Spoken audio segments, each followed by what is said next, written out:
सत श्री अकाल जी, तुसीं देख रहे हो अजीत वैब टीवी ते मैं हाँ स्वर्ण सिंह टैणा ते हर रोज़ की तरह ही अजीत खबरां दा विशेष बुलेटिन लैके हाज़र हाँ। सब तो पहलां सुर्खियां ते झात। खेती बिल्लां ते अकाली दल वल्लों राष्ट्रपति नाल कीती गई मुलाकात। आम आदमी पार्टी ने खेती बिल्लां खिलाफ राजपाल नूं मंग पत्र दिता। जलंधर के विधायक रजिंदर बेरी वल्लों खेती बिल्लां दे खिलाफ समर्थकां नाल मिल के DC दफ्तर के मूहरे धरना। बैंस भरा 23 तो मोटरसाइकिल यात्रा शुरू करनगे ते किसानां ने फूकिया मोदी सरकार दा पुतला। ते हुण खबरां दा विस्तार। श्रोमणी अकाली दल बादल दे वल्लों अज राष्ट्रपति रामनाथ कोविंद दे नाल मुलाकात की गई है। दरअसल पिछले दिनी लोक सभा तो बाद राज सभा दे विच खेती आर्डीनेंस पास कर दिते गए ने, जिस करके श्रोमणी अकाली दल के प्रधान सुखबीर सिंह बादल की अगवाई दे विच अज एक वफद राष्ट्रपति रामनाथ कोविंद नूं मिलिया। इस मौके ते सुखबीर बादल ते उन्हां दे साथियों ने मंग कीती कि जो इस वक्त केंद्र की सरकार दे वल्लों बिल पास किए गए ने ये किसान विरोधी ने, इसलिए किरपा करके इन्हां बिलों के उत्ते दस्तखत तुहाडे वल्लों ना कीते जाण। इस मौके ते अकाली दल के वफद ने यह भी गल कही कि इन्हां बिलों नूं वापस सदन दे विच भेज देना चाहिए ते राष्ट्रपति रामनाथ कोविंद नूं वार-वार इस गल की बेनती की गई कि वह इन्हां बिलों के उत्ते साइन ना करन। इत्थे भी दसना बनता है कि अज सुखबीर सिंह बादल दे नाल नरेश गुजराल, मनजिंदर सिंह सिरसा ते कई होर सीनियर अकाली आगू मौजूद सन। उन पे साइन मत करें। देश के राष्ट्रपति जी को बेनती की है कि देश के किसान ये बिल को नहीं चाहते। ये देश की किसानी के खिलाफ ये बिल हैं और देश के किसानों की आवाज जो पार्लियामेंट में उठाई गई थी, वो पार्लियामेंट की राज्यसभा में भी आपने देखा होगा, वो क्रश करके ये बिल पास किए हैं कि इसको वापस भेजा जाए, देश के पार्लियामेंट में वापस भेजा जाए और इस सेलेक्ट कमेटी को दी जाए, जहां जो पार्लियामेंट के मेंबर अक्रॉस पार्टीज की कमेटी हो, जो इन बिलों में फिर से विचार करके जो किसानों की शंकाएं हैं कि कॉरपोरेट घराने बेचारे किसानों की फसलें को उठा के ले जाएंगे, सस्ते भाव में उनकी जमीनों पे कब्जा कर लेंगे और जो बेचारे किसान हैं, जो 1 एकड़ के 2 एकड़ के किसान हैं, वो बड़े बड़े कॉरपोरेट घरानों के कैसे लड़ सकेंगे। ये देश के किसानों की ये आवाज, क्योंकि श्रोमणी अकाली दल आप सब जानते हो कि किसानों की आवाज है और आजादी के बाद आपने देखा होगा जितनी भी किसानों की एजिटेशन हुई है उनके हक में श्रोमणी अकाली दल ने उनकी अगुवाई की है। सो हम इसीलिए हम आज हमारे MP सबसे पहले गए राष्ट्रपति जी को, क्योंकि अब बिल उनके पास जाएगा कि हमने रिक्वेस्ट की कि वापस किया जाए। आम आदमी पार्टी पंजाब के आगूआं दे वल्लों अज खेती बिल्लां दे खिलाफ मंग पत्र देण दे लई चंडीगढ़ दे विच राजपाल VP सिंह बदनौर नूं मिलण वास्ते जाया गया, पर जदों उन्हां नूं 1.5-2 घंटे तक राजपाल दे नाल मुलाकात करन तो रोकिया गया तो उन्हां दे वल्लों राज भवन दे बाहर प्रदर्शन भी किया गया ते नारेबाजी की गई। इत्थे भी दसना बनदा है कि बाद दे विच इन्हां आम आदमी पार्टी के आगूआं नूं मुलाकात करन दा मौका मिल गया ते राजपाल VP सिंह बदनौर नूं मंग पत्र दे के इस गल की इच्छा प्रगटाई गई कि जो ये किसान विरोधी बिल पास किए गए ने, इन्हां दे उत्ते काटा फेरिया जाए तो केंद्र की सरकार के उत्ते पंजाब की तरफों दबाव बनाउणा समय की जरूरत है। इस वफद दे विच अज हरपाल सिंह चीमा, प्रोफैसर बलजिंदर कौर तो इलावा जरनैल सिंह ते कई होर सीनियर आम आदमी पार्टी के आगू मौजूद सन। देखो पंजाब के मानयोग गवर्नर साहब ने जिहड़ा आके साडा वो मंग पत्र साडा वो जिहड़ा हैगा लोकां दीयां मंगां, पंजाब के किसानां दीयां, पंजाब के व्यापारियां दीयां, पंजाब के जिहड़े हैगे ने गरीब लोकां दीयां, पंजाब के मजदूरां दीयां जिहड़ियां असीं मंगां लिख के भेजियां ने, इन्हां ऑर्डीनेंसां दे खिलाफ, इन्हां बिलां दे खिलाफ, वो साडा मंग मैमोरेंडम जिहड़ा हैगा सी वो एक्सैप्ट कीता गया और राजपाल साहब ये एक्सैप्ट करके गए ने कि मैं तुरंत तुरंत ਜਿਹੜਾ ਮੰਗ ਪੱਤਰ ਆ ਉਹ ਦੇਸ਼ ਦੇ ਰਾਸ਼ਟਰਪਤੀ ਸਾਹਿਬ ਨੂੰ ਭੇਜਾਂਗਾ, ਕਿਉਂਕਿ ਸਾਡੀ ਬੇਨਤੀ ਆ ਰਾਸ਼ਟਰਪਤੀ ਸਾਹਿਬ ਨੂੰ ਕਿ ਜਿਹੜੇ ਮੌਤ ਦੇ ਵਾਰੰਟ ਨੇ ਕਿਸਾਨਾਂ ਦੇ ਲਿਖੇ, ਜਿਹੜੇ ਮੋਦੀ ਸਾਹਿਬ ਦੀ ਸਰਕਾਰ ਨੇ ਮੌਤ ਦੇ ਵਾਰੰਟ ਲਿਖੇ ਨੇ, ਜਿਹੜੇ ਕਾਲੇ ਕਾਨੂੰਨ ਲਿਖੇ ਨੇ, ਜਿਹੜੇ ਫਾਂਸੀ ਦੇ ਫੰਦੇ ਲਿਖੇ ਨੇ ਕਿਸਾਨਾਂ ਦੇ, ਮਜ਼ਦੂਰਾਂ ਦੇ, ਆੜ੍ਹਤੀਆਂ ਦੇ, ਵਪਾਰੀਆਂ ਦੇ, ਉਹਨਾਂ ਦੇ ਦੇਸ਼ ਦੇ ਮਾਨਯੋਗ ਜਿਹੜੇ ਹੈਗੇ ਨੇ ਰਾਸ਼ਟਰਪਤੀ ਸਾਹਿਬ ਉਹ ਦਸਤਖਤ ਨਾ ਕਰਨ, ਇਹਨਾਂ ਨੂੰ ਵਾਪਸ ਭੇਜਣ, ਰੱਦ ਕਰਨ। ਸੋ ਅਸੀਂ ਅਪੀਲ ਕੀਤੀ ਹੈ ਕਿ ਇਸ ਮੈਮੋਰੰਡਮ ਦੇ ਜ਼ਰੀਏ ਜਲੰਧਰ ਦੇ ਕਾਂਗਰਸੀ ਵਿਧਾਇਕ ਰਜਿੰਦਰ ਬੇਰੀ ਦੀ ਅਗਵਾਈ ਦੇ ਵਿੱਚ ਅੱਜ ਕਾਂਗਰਸੀ ਸਮਰਥਕਾਂ ਦੇ ਵੱਲੋਂ ਡੀਸੀ ਦਫ਼ਤਰ ਦੇ ਬਾਹਰ ਪ੍ਰਦਰਸ਼ਨ ਕੀਤਾ ਗਿਆ। ਦਰਅਸਲ ਕਾਂਗਰਸੀ ਸਮਰਥਕ ਇਸ ਕਰਕੇ ਪ੍ਰਦਰਸ਼ਨ ਕਰ ਰਹੇ ਸਨ ਕਿਉਂਕਿ ਪਿਛਲੇ ਦਿਨੀ ਕੇਂਦਰ ਦੇ ਵੱਲੋਂ ਜਿਸ ਤਰੀਕੇ ਨਾਲ ਖੇਤੀ ਬਿੱਲ ਪਾਸ ਕੀਤੇ ਗਏ ਨੇ ਉਸ ਨਾਲ ਪੰਜਾਬ ਦੀ ਕਿਸਾਨੀ ਦਾ ਲੱਕ ਟੁੱਟਣ ਤੈਅ ਹੈ। ਇੱਥੇ ਵੀ ਦੱਸਣਾ ਬਣਦਾ ਹੈ ਕਿ ਅੱਜ ਰਜਿੰਦਰ ਬੇਰੀ ਹੋਰਾਂ ਨੇ ਕਿਹਾ ਕਿ ਜਿੰਨੀ ਦੇਰ ਤੱਕ ਕੇਂਦਰ ਦੀ ਸਰਕਾਰ ਦੇ ਵੱਲੋਂ ਚੁੱਕਿਆ ਨਹੀਂ ਜਾਂਦਾ ਤੇ ਪਾਸ ਕੀਤੇ ਗਏ ਬਿੱਲ ਵਾਪਸ ਨਹੀਂ ਲਏ ਜਾਂਦੇ, ਉਨੀ ਦੇਰ ਤੱਕ ਕਾਂਗਰਸ ਦੇ ਵੱਲੋਂ ਪੂਰੇ ਪੰਜਾਬ ਦੇ ਵਿੱਚ ਲਗਾਤਾਰ ਧਰਨਿਆਂ ਪ੍ਰਦਰਸ਼ਨਾਂ ਦਾ ਸਿਲਸਿਲਾ ਜਾਰੀ ਰੱਖਿਆ ਜਾਵੇਗਾ। ਅੱਜ ਜੋ ਧਰਨਾ ਲਾਇਆ ਹੈ ਨਰਿੰਦਰ ਮੋਦੀ ਕਿਸਾਨ ਵਿਰੋਧੀ, ਸਾਰੇ ਪੰਜਾਬ ਵਿੱਚ ਹੀ ਸਾਡੀ ਕਾਂਗਰਸ ਸਰਕਾਰ ਵੱਲੋਂ ਇਹ ਧਰਨਾ ਦਿੱਤਾ ਜਾ ਰਿਹਾ ਹੈ। ਜਿਹੜਾ ਮੋਦੀ ਸਰਕਾਰ ਕਿਸਾਨਾਂ ਦੇ ਖਿਲਾਫ ਬਿੱਲ ਲੈ ਕੇ ਆਈ ਹੈ, ਅਸੀਂ ਅੱਜ ਸਾਰੇ ਕਿਸਾਨਾਂ ਦੇ ਨਾਲ ਖੜੇ ਹਾਂ, ਕਿਉਂਕਿ ਪਹਿਲਾਂ ਹੀ ਕਿਸਾਨ ਆਤਮ ਹੱਤਿਆ ਕਰ ਰਿਹਾ, ਪਹਿਲਾਂ ਹੀ ਕਿਸਾਨ ਬਰਬਾਦੀ ਦੇ ਮੋੜ ਤੇ ਖੜਾ ਔਰ ਇਸ ਬਿੱਲ ਦੇ ਨਾਲ ਕਿਸਾਨ ਹੋਰ ਬਰਬਾਦ ਹੋਏਗਾ, ਕਿਸਾਨਾਂ ਨੂੰ ਹੋਰ ਬੜਾ ਵੱਡਾ ਨੁਕਸਾਨ ਹੋਏਗਾ। ਸਾਡੀ ਇਹ ਮੰਗ ਹੈ ਕਿ ਇਸ ਬਿੱਲ ਨੂੰ ਵਾਪਸ ਕੀਤਾ ਜਾਏ। ਅੱਜ ਜੋ ਹਰਸਿਮਰਤ ਮੈਡਮ ਨੇ ਰਿਜ਼ਾਈਨ ਦਿੱਤਾ ਹੈ ਸੈਂਟਰ ਸਰਕਾਰ ਤੋਂ, ਮੰਤਰੀ ਪਦ ਤੋਂ, ਇਹ ਵੀ ਸਿਰਫ ਇੱਕ ਤੇ ਇੱਕ ਡਰਾਮਾ ਹੈ, ਕਿਉਂਕਿ ਸੁਖਬੀਰ ਬਾਦਲ ਵਰੀ ਇਹ ਕਹਿ ਰਿਹਾ ਕਿ ਅਕਾਲੀ ਦਲ ਪਹਿਲਾਂ ਵੀ ਬੀਜੇਪੀ ਦਾ ਨਾਲ ਸੀ, ਅੱਜ ਵੀ ਬੀਜੇਪੀ ਪਾਰਟੀ ਦੇ ਨਾਲ ਖੜਾ ਹੈ। ਸਿਰਫ ਤੇ ਸਿਰਫ ਇਹਨਾਂ ਨੇ ਡਰਾਮਾ ਕੀਤਾ। ਸਰਦਾਰ ਪ੍ਰਕਾਸ਼ ਸਿੰਘ ਬਾਦਲ ਜਿਹੜੇ 5 ਵਾਰ ਕਿਸਾਨਾਂ ਦਾ ਨਾਂ ਦੇ ਕੇ, ਕਿਸਾਨਾਂ ਦਾ ਨਾਅਰਾ ਦੇ ਕੇ ਪੰਜਾਬ ਦੇ ਮੁੱਖ ਮੰਤਰੀ ਬਣੇ ਹੈ, ਅੱਜ ਉਹਨਾਂ ਦਾ ਅਕਾਲੀ ਦਲ ਬੀਜੇਪੀ ਦਾ ਸਾਥ ਦੇ ਕੇ ਕਿਸਾਨਾਂ ਦੇ ਖਿਲਾਫ ਖੜਾ ਹੋ ਰਿਹਾ ਹੈ। ਇਹ ਬੜੀ ਮਾੜੀ ਗੱਲ ਹੈ। ਅਸੀਂ ਅੱਜ ਪ੍ਰਕਾਸ਼ ਸਿੰਘ ਬਾਦਲ ਵਰਾਂ ਨੂੰ, ਸੁਖਬੀਰ ਬਾਦਲ ਵਰਾਂ ਨੂੰ ਇਹ ਪੁੱਛਦੇ ਹਾਂ ਕਿ ਤੁਸੀਂ ਹਰ ਵਾਰ ਕਿਸਾਨੀ ਦਾ ਨਾਅਰਾ ਦੇ ਕੇ ਇਸ ਪੰਜਾਬ ਤੇ ਰਾਜ ਕੀਤਾ ਹੈ, ਅੱਜ ਕਿਸਾਨਾਂ ਦੇ ਖਿਲਾਫ ਖੜੇ ਹੋ ਕੇ ਤੁਸੀਂ ਬੀਜੇਪੀ ਦਾ ਸਾਥ ਦੇ ਕੇ ਕਿਸਾਨਾਂ ਦੇ ਨਾਲ ਬੜਾ ਵੱਡਾ ਧੱਕਾ ਕਰ ਰਹੇ ਹੋ। ਇਹ ਬੜੀ ਮਾੜੀ ਗੱਲ ਹੈ।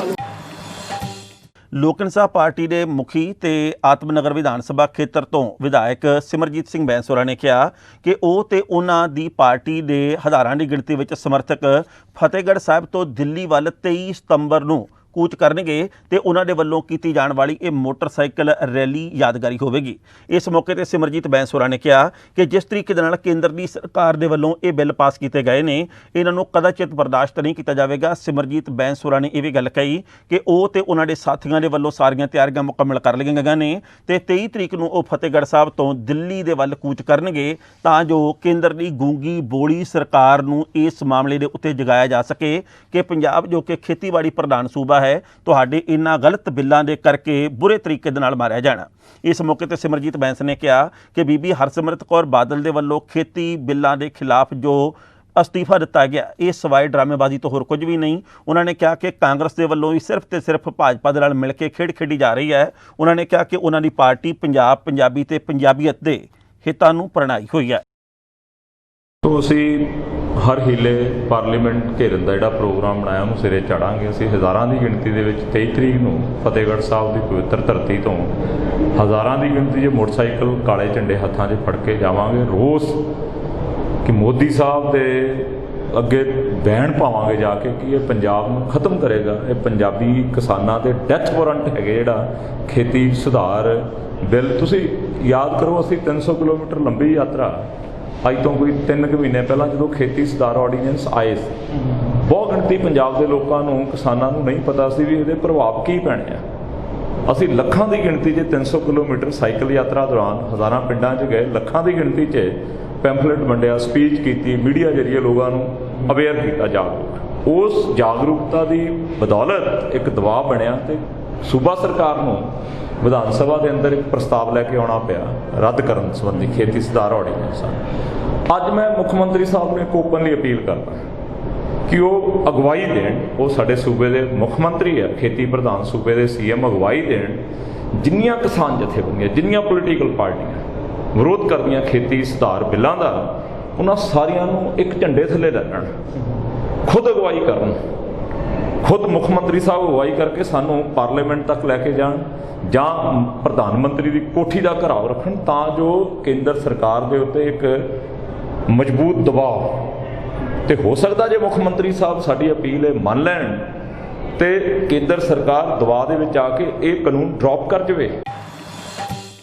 ਲੁਧਿਆਣਾ ਦੇ ਪਿੰਡ ਲੱਖੋਵਾਲ ਦੇ ਵਿੱਚ ਅੱਜ ਕਿਸਾਨ ਭਾਈਚਾਰੇ ਦੇ ਵੱਲੋਂ ਪ੍ਰਧਾਨ ਮੰਤਰੀ ਨਰਿੰਦਰ ਮੋਦੀ ਦਾ ਪੁਤਲਾ ਫੂਕਿਆ ਗਿਆ। ਇੱਥੇ ਵੀ ਦੱਸਣਾ ਬਣਦਾ ਹੈ ਕਿ ਪੰਜਾਬ ਦੀਆਂ ਵੱਖ-ਵੱਖ ਕਿਸਾਨ ਜਥੇਬੰਦੀਆਂ, ਜਿਨ੍ਹਾਂ ਦੇ ਵਿੱਚ ਭਾਰਤੀ ਕਿਸਾਨ ਯੂਨੀਅਨ ਲੱਖੋਵਾਲ ਵੀ ਸ਼ਾਮਿਲ ਹੈ, ਉਹਦੇ ਵੱਲੋਂ ਇਹਨਾਂ ਖੇਤੀ ਆਰਡੀਨੈਂਸਾਂ ਦੇ ਖਿਲਾਫ ਲਗਾਤਾਰ ਪ੍ਰਦਰਸ਼ਨ ਕੀਤੇ ਜਾ ਰਹੇ ਨੇ। ਅੱਜ ਪ੍ਰਧਾਨ ਮੰਤਰੀ ਦਾ ਪੁਤਲਾ ਫੂਕਣ ਤੋਂ ਬਾਅਦ ਕਿਸਾਨ ਯੂਨੀਅਨ ਲੱਖੋਵਾਲ ਦੇ ਆਗੂਆਂ ਨੇ ਕਿਹਾ ਕਿ ਇਹ ਇੱਕ ਕਾਲਾ ਕਾਨੂੰਨ ਹੈ ਤੇ ਜੇਕਰ ਇਹ ਕਾਨੂੰਨ ਅਮਲੀ ਰੂਪ ਦੇ ਵਿੱਚ ਲਾਗੂ ਹੋ ਜਾਂਦਾ ਹੈ ਤਾਂ ਉਸ ਤੋਂ ਬਾਅਦ ਪੰਜਾਬ ਦੀ ਕਿਸਾਨੀ ਦਾ ਲੱਕ ਟੁੱਟਣਾ ਤੈਅ ਹੈ। ਜਿਹੜੇ ਪ੍ਰੋਟੈਸਟ ਸੀ ਪਹਿਲਾਂ ਸ਼ਹਿਰਾਂ 'ਚ ਕਰਦੇ ਸੀ, ਫਿਰ ਅਸੀਂ ਕੱਲ ਕਸਬਿਆਂ 'ਚ 200-250 ਕਸਬੇ ਦੇ ਵਿੱਚ ਕੱਲ ਪ੍ਰੋਟੈਸਟ ਕੀਤਾ ਤੇ ਪੁਤਲੇ ਮੋਦੀ ਦੇ ਸਾੜੇ, ਕਿਉਂਕਿ ਪਰਸੋਂ ਲੋਕ ਸਭਾ 'ਚ ਬਿੱਲ ਪਾਸ ਹੋਇਆ ਸੀ ਤੇ ਕੱਲ ਰਾਜ ਸਭਾ ਦੇ ਵਿੱਚ ਬਿੱਲ ਪਾਸ ਹੋ ਗਿਆ। ਉਹਦੇ ਕਰਕੇ ਅਸੀਂ ਹੁਣ ਪਿੰਡਾਂ ਦੇ ਵਿੱਚ ਵਿਰੋਧ ਸ਼ੁਰੂ ਕਰਤਾ, ਘਰਾਂ 'ਚ ਵਿਰੋਧ ਸ਼ੁਰੂ ਕਰਤਾ ਕਿ ਇਹ ਇਕੱਲੀ ਲੜਾਈ ਕਿਸਾਨਾਂ ਦੀ ਨਹੀਂ ਲੜਾਈ, ਇਹਦੇ ਨਾਲ ਸਾਰਾ ਪ੍ਰਭਾਵਿਤ ਹੋਣਾ, ਛੋਟੀਆਂ ਦੁਕਾਨਾਂ ਵਾਲੇ ਮਰ ਜਾਣੇ ਨੇ, ਜਿਹੜੀ ਲੇਬਰ ਵਿਹਲੀ ਹੋ ਜਾਣੀ ਆ, ਸਾਡੇ ਜਿਹੜੇ ਟਰਾਂਸਪੋਰਟ ਆ ਉਹ ਵਿਹਲੀ ਹੋ ਜਾਣੇ ਆ, ਕਿਉਂਕਿ ਵੱਡੇ ਵੱਡੇ ਘਰਾਣੇ ਆ ਜਾਣੇ ਆ, ਉਹਨਾਂ ਨੇ ਸਾਰਾ ਕੁਝ ਵਿਹਲਾ ਸਾਡਾ ਇਹ ਕਰਨ ਨੂੰ ਤਿਆਰੀ ਹੋ ਰਹੀ ਆ। ਤੇ ਜਿਹੜੇ ਆਰਡੀਨੈਂਸਾਂ ਨੇ ਇਹਨਾਂ ਨਾਲ ਜਿਹੜਾ ਸਾਡਾ ਵੱਡਾ ਨੁਕਸਾਨ ਹੋਣਾ, ਕਿਉਂਕਿ ਪ੍ਰਾਈਵੇਟ ਮੰਡੀਆਂ ਬਰਾਬਰ ਮੰਡੀ ਦੇ ਬਣ ਜਾਣੀਆਂ ਨੇ। ਇਹ ਸਾਡੀਆਂ ਸਾਰੀਆਂ ਮੰਡੀਆਂ 2000 ਮੰਡੀ ਬਣੀ ਹੋਈ ਹੈ, ਇਨਫਰਾਸਟ੍ਰਕਚਰ ਇਹ ਫੇਲ ਕਰ ਦੇਣੀ ਆ ਉਹਨਾਂ ਨੇ। ਜਿਸ ਤਰ੍ਹਾਂ ਸਰਕਾਰੀ ਸਕੂਲ ਫੇਲ ਹੋ ਗਏ, ਸਰਕਾਰੀ ਹਸਪਤਾਲ ਫੇਲ ਹੋ ਗਏ, ਸਰਕਾਰੀ ਤੁਹਾਡੇ ਫੋਨ ਫੇਲ ਹੋ ਗਏ, BSNL, ਇਸ ਤਰ੍ਹਾਂ ਕਰਕੇ ਇਹਨਾਂ ਨੇ ਸਾਡੀਆਂ ਇਹ ਮੰਡੀਆਂ ਵੀ ਫੇਲ ਕਰ ਦੇਣੀਆਂ। ਸਨਅਤੀ ਸ਼ਹਿਰ ਲੁਧਿਆਣਾ ਦੇ ਸ਼ਿਮਲਾਪੁਰੀ ਇਲਾਕੇ ਦੇ ਵਿੱਚ ਵਿਕਾਸ ਇੰਟਰਪ੍ਰਾਈਜ਼ਸ ਨਾਂ ਦੀ ਇੱਕ ਫੈਕਟਰੀ ਦੇ ਮਾਲਕ ਰਕੇਸ਼ ਕੁਮਾਰ ਦੇ ਕੋਲੋਂ 4 ਲੁਟੇਰੇ ਜੋ ਕਿ ਹਥਿਆਰਬੰਦ ਸਨ ਆਏ ਤੇ 4.5 ਲੱਖ ਰੁਪਏ ਲੁੱਟ ਕੇ ਫਰਾਰ ਹੋ ਗਏ। ਦੱਸਣਾ ਬਣਦਾ ਹੈ ਕਿ ਜਦੋਂ ਇਹ ਫੈਕਟਰੀ ਦੇ ਵਿੱਚ ਆਏ ਤਾਂ ਮਾਲਕ ਨੂੰ ਨਕਦੀ ਦੇਣ ਵਾਸਤੇ ਕਿਹਾ। ਜਦੋਂ ਮਾਲਕ ਨੇ ਨਾ ਨੁੱਕਰ ਕੀਤੀ ਤਾਂ ਇੱਕ ਲੁਟੇਰੇ ਦੇ ਵੱਲੋਂ ਆਪਣੇ ਰਿਵਾਲਵਰ ਦੇ ਨਾਲ ਗੋਲੀਆਂ ਚਲਾਈਆਂ ਗਈਆਂ, ਜਿਸ ਤੋਂ ਬਾਅਦ ਇਹ ਰਕਮ ਲੈ ਕੇ ਫਰਾਰ ਹੋਣ ਦੇ ਵਿੱਚ ਸਫਲ ਹੋ ਗਏ। ਪੁਲਿਸ ਦੇ ਵੱਲੋਂ ਇਸ ਮਾਮਲੇ ਦੇ ਉੱਤੇ ਪੜਤਾਲ ਕੀਤੀ ਜਾ ਰਹੀ ਹੈ ਤੇ CCTV ਕੈਮਰਿਆਂ ਦੀ ਫੁਟੇਜ ਦੇ ਰਾਹੀਂ ਇਹਨਾਂ ਲੁਟੇਰਿਆਂ ਦੀ ਪੈੜ ਦੱਬਣ ਦੀ ਕੋਸ਼ਿਸ਼ ਕੀਤੀ ਜਾ ਰਹੀ ਹੈ।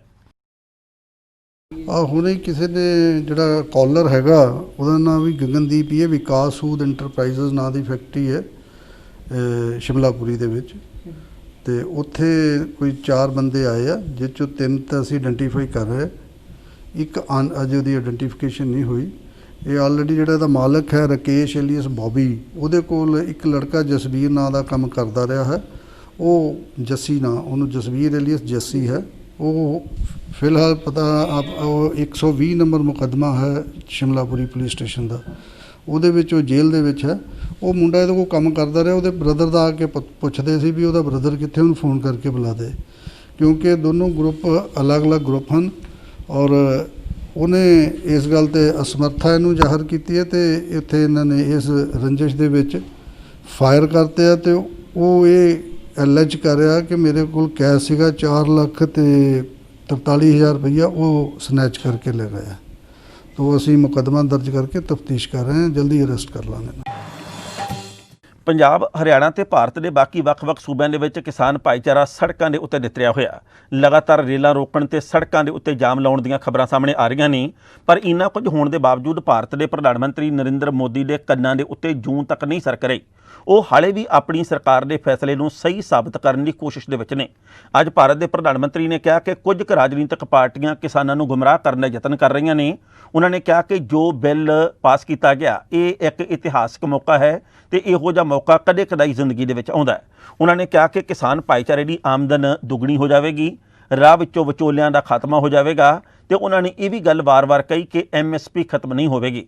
ਹਾਲਾਂਕਿ ਪ੍ਰਧਾਨ ਮੰਤਰੀ ਨਰਿੰਦਰ ਮੋਦੀ ਦੀਆਂ ਇਹਨਾਂ ਗੱਲਾਂ ਦੇ ਉੱਤੇ ਯਕੀਨ ਕਰਨ ਵਾਲੇ ਲੋਕਾਂ ਦੀ ਗਿਣਤੀ ਘੱਟ ਹੈ, ਪਰ ਫਿਰ ਵੀ ਕੁਝ ਕੁ ਉਹਨਾਂ ਦੇ ਸਮਰਥਕ ਨੇ ਜੋ ਉਹਨਾਂ ਦੇ ਵੱਲੋਂ ਕਿਹਾ ਜਾ ਰਿਹਾ ਕਿ ਜੋ ਪ੍ਰਧਾਨ ਮੰਤਰੀ ਮੋਦੀ ਨੇ ਕੀਤਾ ਉਹ ਕੋਈ ਨਹੀਂ ਸੀ ਕਰ ਸਕਦਾ। ਹਾਲਾਂਕਿ ਇਸ ਮਾਮਲੇ ਦੇ ਉੱਤੇ ਪੰਜਾਬ ਤੇ ਬਾਕੀ ਸੂਬਿਆਂ ਦੀਆਂ ਕਿਸਾਨ ਜਥੇਬੰਦੀਆਂ ਲਗਾਤਾਰ ਸੰਘਰਸ਼ ਨੂੰ ਅੱਗੇ ਤੋਂ ਅੱਗੇ ਵਧਾ ਰਹੀਆਂ ਨੇ। मैं देश के प्रत्येक किसान को इस बात का भरोसा देता हूं कि MSP की व्यवस्था जैसे पहले चलती आ रही थी वैसे ही चलती रहने वाली है। इसी तरह हर सीजन में सरकारी खरीद के लिए जिस तरह अभियान चलाया जाता है वो भी पहले की तरह चलते रहेंगे। साथियों, किसानों को एमएसपी देने और सरकारी खरीद के लिए जितना काम हमारी सरकार ने किया है वो पहले कभी नहीं किया गया।